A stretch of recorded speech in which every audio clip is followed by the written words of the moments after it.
are not offering action. This is not a conversation about how much you are actually doing. This is a conversation about what your state of alignment or not alignment is before you do the doing. Because we know for sure, when you're tuned in, tapped in, turned on, so that you are in the receiving mode and receiving inspiration to do this or that then the experience of the doing this or that is delicious experience. In fact, you know that from the things that you do that you like to do. But when you split your physical, human activities into piles and you say, these are the things that I like to do, and these are the things that I don't like to do, and these are the things that I don't like to do that I have to do, now you are just setting yourself up for split energy, and that's why you're tired.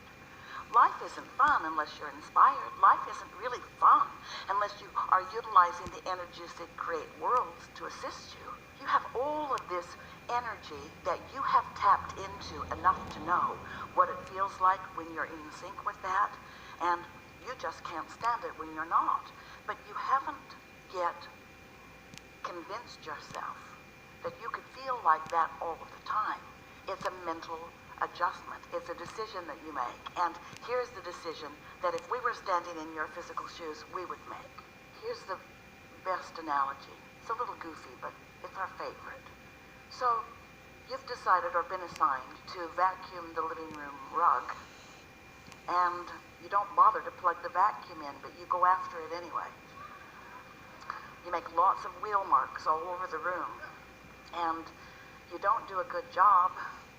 Sort of looks like you did, but you didn't. The wheel marks seem like, yeah, I was there, see? There are my tracks. But I didn't actually get the job done that I meant to get done because you didn't hook into the power first. You didn't connect to the current that will give you your true productivity and your true feeling of success. And by success, we mean that joyful feeling, that satisfying feeling that you get when you have a desire and you are moving in the direction of it. So I have that feeling in my sort of second job, which is my own practice. In my practice at a company, a corporate job, I don't feel that at all. So let's talk about why. What we were just describing here is the difference between being tuned in to this non-physical energy and then experiencing not only the clarity that comes from that, not only the good timing that comes from that, but the refreshment that constantly comes from that. If you're not tuned into it, or if you're pinched off from it, it's because you've got resistance. And the resistance is related to beliefs that don't jive. So what beliefs will help you find them? But just off the top of your head, what beliefs do you know that you hold that are working against you? I think the one is I feel like I have to do this corporate job because it provides all of these things in life that give me security, but I don't really like the work that goes with it. If we waited for a while, we think you could give us a longer list, but we want to be more clear about the question that we are asking. We sort of tricked you a little bit there, because you answered a perfectly logical question about what it is that you don't like about that, or what is it that you can feel is in your way about that. But now let us rephrase the question so that you can be more keen to really what we are reaching for. What is it that you are willing to think about that job that keeps you from plugging into the current of the source energy? What beliefs do you drag along with you year after year that are still active within you about working for someone else? You're about to do the same thing that you did before, so we want to be clear about. So what beliefs do you have that are more important to you than hooking into universal power and clarity and success and happiness? Doesn't sound like any of them that would be good at this point. Doesn't sound like any of them are worth it. No. It sounds like you and a whole bunch of other people, in fact almost everyone, are dragging around beliefs that you have convinced yourself are valid, and maybe they are. We're not saying that they're not statistically accurate. We're not saying that if you took a poll of the world that there wouldn't be more people who would agree with you than would disagree with you. But that wasn't our question. We said, What is it that you are using as your excuse to work against yourself and your true power? Fear. Well, fear is the way you feel when you're doing it. Fear is the immediate result of doing that. But what we're reaching for from you is, I don't know, Abraham, I don't know what it is, but I sure don't mean to do it anymore. And so what we're getting at is, it is such a normal thing for your life, your experience in life, your exposure to others, your experience in watching others, your exposure to what others have said about a lot of things.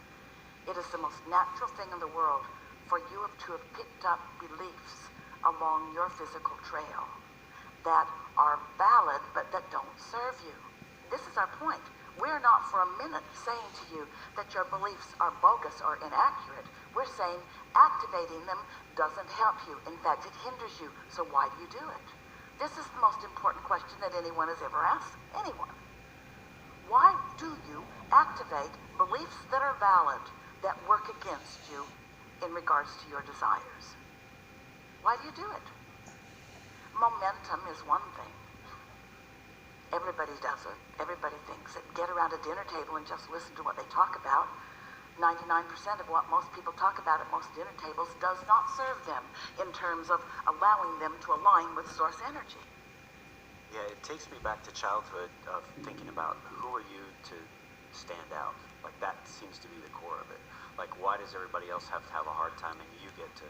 You've come right to something really important. So what we're taking away from what you just said is I have been trained to care how others respond to me. So therefore, I am doing the normal thing because I care about what they all think rather than caring about my connection to source energy. Now we're going to put it in even more blunt terms. I care more about connecting with them than I do about connecting with love, clarity, resources. Now, that's all right because we get how it happens, and we know that it happens so gradually that sometimes you don't even know you're doing it. But when you feel that fear or any negative emotion, that's your indicator that you're making a choice that your inner being isn't in harmony with, and therefore the negative emotion is your indicator of the choice that you have made. Every time you feel negative emotion, you could say, oh, I feel fear, and someone close to you might say, what does that mean? And you'd say, that means that I'm focusing on something less powerful and denying something really powerful.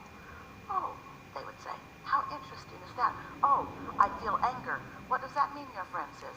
That means that I'm focused upon something that has very little power in my life experience. And in the process, I'm denying my true resources, my true connectivity to my true self. And after a little while, nobody's going to ask you those questions because they're all doing it too, and you're not going to give them those answers. But we would like you to recognize you have to, if you want to be the powerful creator that you were born to be, you have to realize that you've been making choices because most of the world is making those kinds of choices. And frankly, you care so much about what those who are looking at you are thinking about you that you would sacrifice your true power so you wouldn't stand out in a weird way. You don't want to be successful in a world that isn't thriving. Is that what you're saying? You don't want to stand in perfect health and clarity in a world that is sick and confused. Is that what you're saying? Not that you put it that way. Because we promise you, you can't get sick enough to help sick people get well or confused enough to help confused people find clarity. When you tap into it and you demonstrate what life is like when you're tapped into that. And so we went right to it, didn't we? Because we could spend a seminar or 2 or 5 or 10 talking about how you could feel better about some of those beliefs that you hold. But we have all evolved to a stronger way of looking at this. And that is to say, there are thoughts you think that don't help you and thoughts you think that do help you, and you can tell by the way you feel which is which. We've enjoyed this interaction immensely.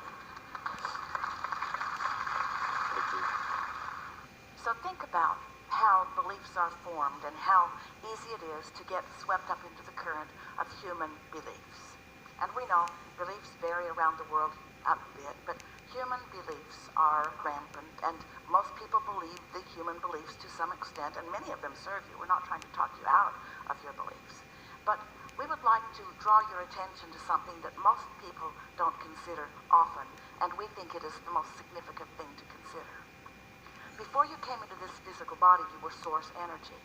And that means you were pure positive energy. That means you were existing in a realm of non-resistant thought. Doesn't it sort of kind of feel to you like you would like to maybe occasionally catch a glimpse of that? Now, we're just going to say this to you, and don't take it the wrong way, and don't be upset about it. Well, do what you want. But here's the thing. You are not, as long as you're in your physical body, ever going to be in a consistent state of non-resistant thought. Not till you croak. But we don't think you should have to croak in order to taste it and know it and use it as your touchstone and use it as your mechanism to reach for powerful thoughts and powerful states of being.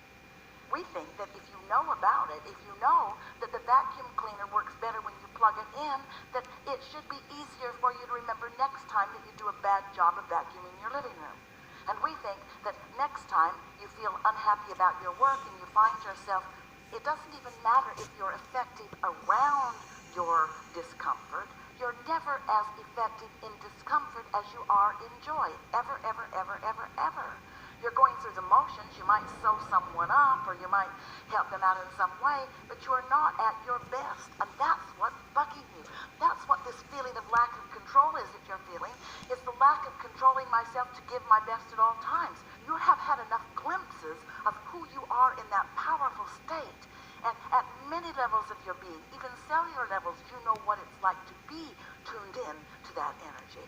And you just can't stand it when you're not. And it's so easy to think that it has something to do with somebody else other than you. And it does in this regard.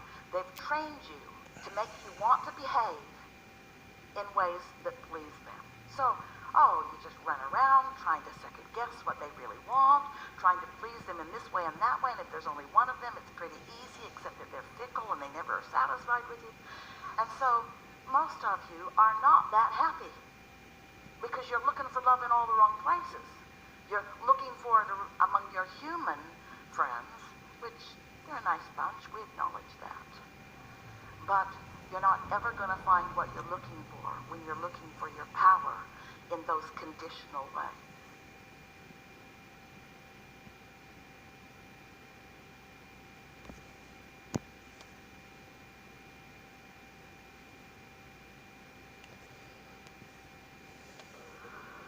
What do you want to clean up? You got some stuff you want to clean up? Hello. Thank you for having me here. My question is how do you really know your desires? There's certain people like artists, musicians, my daughter, who always knows what she wants and she knows how to get it. Well, she hasn't squelched it in the early stages, and so she allowed it to get enough momentum going that it's obvious. Sometimes the longer you live, the better job at squelching you have become, and so you can't really tell. But once you start reaching for feelings of satisfaction, that awareness will come stronger and stronger. Momentum is the subject that you're talking about. So if a desire has a little bit of momentum, you might not notice it. The difference between satisfied and dissatisfied might be so slight that you don't even know you want it. But if you are cleaning that up and allowing that desire to grow, then it won't be long before you'll know. Well, this is the first time in my life I've been totally alone. A desire doesn't have to be strong in order to be satisfied. It's just that you all want the things that you want the most to be satisfied. You like that feeling of conquering. What I'm saying is I've always lived my life for other people. Well, For my that's children. I know. And I lost my 21-year-old son a year ago. We want to go back and touch on living your life for other people. There's a certain satisfaction in that because, as you just said, you weren't really clear about what you wanted, and your care about them is really in your vortex. And so if you are wanting to feel good, and part of your feeling good is them feeling good, that's all right. It's easy for that to come about. But you don't want to lose track of what you want. That's the whole point of this conversation. But what I'm saying, some people just know what they want. Well, And it's because they allowed it to get big enough that they know it. If somebody called you on the telephone and said, hello, you don't know me, I'm just calling to tell you I will never call you again, you would say, who cares? But if somebody you care about says that, then you feel differently, like your 21-year-old son. And so the way that you allow your desire to grow is by encouraging it, by thinking about it, by allowing it to gather more momentum, by not putting the brakes on with opposite thoughts. So that's what I'm just trying to do with my life now. Everybody has ideas of where I should go and what I should do and how to deal with this loss. And I've just been... Well, dealing with the loss, which is natural, puts the brakes on a whole lot of things. Because when you're focused upon something like that and feeling the discomfort of that, then you don't really let your natural desires continue to evolve. You sort of have to isolate the two. So that's what I've been doing, is this recovery, and I do know But now... you see, but hear us. Recovery from what? It's like people say, I want freedom. Freedom from what? From the bondage I'm focused upon all the time. Recovery from what? The grief that I'm feeling. And so when you're recovering from something, you're pointed in the wrong direction, and every effort at recovery keeps you from moving toward what you want. And so what we want you to hear from us, and we know it's hard, but when you wake up or when you come out of meditation, for a split second, you're recovered. You're recovered. And if you don't go back and bring it forward, then you can stay in that better feeling place. Let's say something happened 20 years ago, and you thought about it 19 years ago, and 18 years ago, and 17 years ago, and 16 years ago. You talked about it yesterday and today. Then you kept updating it. You kept renewing it, so it continues to be a resistant factor in your alignment process. But at any point along the way, when you choose to think about something that feels good rather than that, in time, that thing that happened 20 years ago, you could have left it there if you'd known what you now know, you see. And so you can leave the grief of loss now if you will focus upon the fact that there is no loss. We said to Esther, because she was suffering so much when Jerry made his transition, and we said, look for him where he is, not where he was. Well, that really got her attention. Oh, where he is. You won't find him in a thought that feels bad. As you focus on thoughts that feel bad, you can't find him. You find him when you're reveling. You find him when you're laughing. You find him when you're enjoying something. You find him when you're feeling satisfaction. And so it gives you the opportunity to discover how to tune yourself to this powerful, good-feeling energy. And allowing yourself to feel good is a hard thing, too. Something when you feel like you shouldn't have joy, like you shouldn't, you know? So, well, that's just, I think I do know where I'm heading. That's something you've been dragging around for a while, and whoever gave you that piece of advice is probably not in the happy group. Years ago, a woman was suffering over the death of her beloved dog, really suffering. And we get it. We get why. The dog was pure positive energy and an object of her attention that caused her to feel good. It was easy for her to find satisfaction when she was with her dog. And so she was suffering. And we said, well, if we were standing in your physical shoes, we would go get another dog today. And she said, and go through this again? And we said, well, what do you mean go through this again? You're going through this. So we said, so let's see if we're hearing you clearly. You're saying you don't want to find something to focus on that makes you feel better for fear that better thing will go away too, and then you'll feel bad again. So rather than ever feel good and then bad, you choose to just keep feeling bad.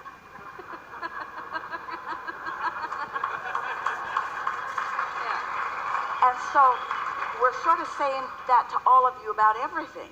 You could choose to feel better, but we know that what is feels dominant because you can see it and hear it and smell it and taste it and touch it, or you can't see it and hear it and smell it and taste it and touch it. In other words, you're translating your happiness based upon what's present in your physical reality. And once you get focused on thoughts turning to things, once you get a project going, once you allow yourself to focus again, then life force will flow through you. A lot of times, when you are watching youngsters grow up or you're watching their enthusiasm for life, they serve as a catalyst for you to feel more excited or for you to feel better because their alignment is influential and contagious. And isn't it nice to see someone laughing? Isn't it nice to be with someone who's having a good time? When someone holds you as their object of attention and they're all tuned in, tapped in, turned on, and they're communicating with you or interacting with you, of course it is life-giving to you. But if you depend upon that person or any person to be what gives you that life-giving feeling, they're always going to disappoint you because it's not their job to stay in constant alignment and shine on you. But it is what your inner being always does. So if you will rely less on fickle, unreliable humans, Esther was pretty mad at Jerry for cutting out on her early. In other words, I was happy when I was with you, and now you're not here, I'm not so happy, and I blame you. Mm-hmm. Well, she had to get over that. She had to find something else to focus on, and it took a little while. Every weekend, she would still come and do this, and she would have the relief of this life-giving energy. So she was in better shape than most because she at least knew how to find relief. We want you to find relief and to sustain relief and to understand that you're supposed to feel good. In what context would someone teach you that when someone dies, which means high probability you're going to know one, Yeah. that you're not supposed to keep living? Jesus said, let the dead bury the dead. And that's what he meant. Are you kidding me? That's what he meant. Are you kidding me? Are you kidding me? You're going to focus in a way that pinches yourself off from the life that is available to you? And the true irony in all of that is that those dead guys are more alive than any of you. That's the real irony in all of it, you see. Enough? Enough. Really Thank you. good. Yeah. Really good.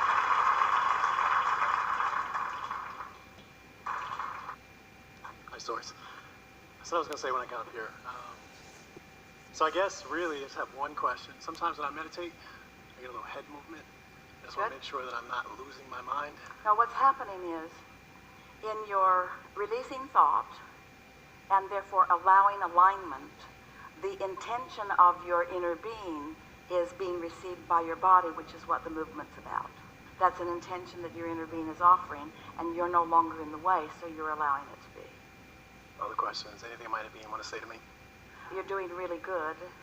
Keep enjoying this process and allow the natural flow. And more is happening than you're letting happen. In other words, took a while for the movement because didn't know quite what to expect, but now as that movement is satisfying to you, not troubling but satisfying, it's a symbol or a signal of connection and alignment.